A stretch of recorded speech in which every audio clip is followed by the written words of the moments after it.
Once again, satire is one of the most effective methods of conveying information. Enjoy. Welcome back to the We Lied to You news desk for another special election update where we've been working hard to bring you coverage all day. The latest breaking news in the week of Trump's triumphant victory: Kamala has given her concession speech. And we'll be taking a look at how there's a rather funny 20 million Democrat vote discrepancy compared to 2020. And RFK Jr. on Trump's team already has 3-letter agencies shitting themselves. But starting with Kamala giving her concession speech. After election night, where she abandoned the blue-haired women and the estrogenic men who don't know their own genders that were waiting for her to address them, Kamala came out the next day. And stealing the show, taking the stage before Kamala, was a much more beloved squirrel. If you believe in witchcraft, then you believe the spirit of Peanut the Squirrel incarnated to remind Democrats that the squirrel community will not bend to their tyranny any longer. And here are some of the highlights of the main speaker, also with a squirrel intellect. Earlier today, I spoke with President-elect Trump and congratulated him on his victory.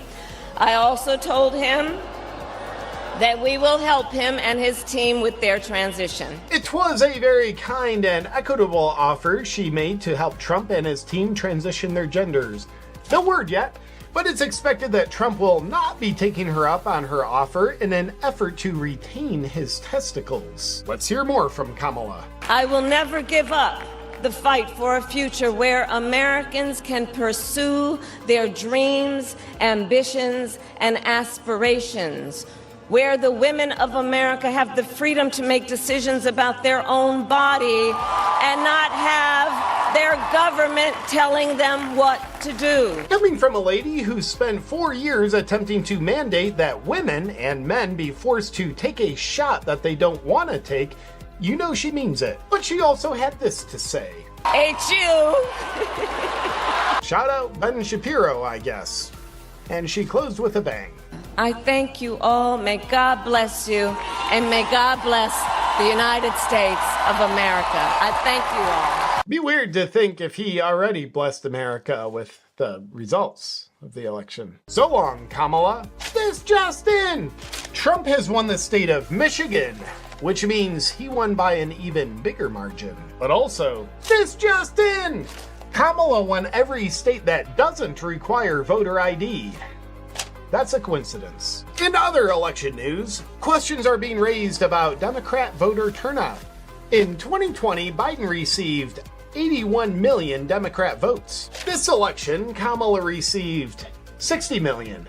And in 2016, Hillary received roughly that same amount. So the question is, for the 2020 election, where did those extra 20 million Democratic voters come from? And where did they go? They didn't all go to Trump. He's projected to come in at roughly 74 billion votes in this election, the same amount he got in 2020. We do know that in this election, Trump's team had 230,000 poll observers and 500 attorneys in every battleground state. We still can't connect the dots on this 20 million Democratic voter discrepancy in this election, so it'll have to remain an unsolved mystery, just like who killed Kennedy. This just in! Robert F. Kennedy Jr. is already making 3-letter agencies a little nervous, as he'll be an integral part of Trump's team. Take a look at what Kennedy had to say to our corresponding reporter who looks like a 14-year-old boy from the side about the FDA. You say clearing out the corruption in your terms. Would that mean clearing out the top-level federal service workers that are currently at the FDA and the CDC? In some categories, I would say. What does that look like? Yeah. In some categories of workers, there are entire departments, like the nutrition departments at FDA, that have to go. And Kennedy's tyranny is just getting started, folks. He's looking to oppress the fine people at corporately captured government agencies because he wants to protect the public. Maybe the CIA should just... This just in! Liberals everywhere are melting down over Trump's victory. Take a look. I chose family, I chose women, I chose America. I love you.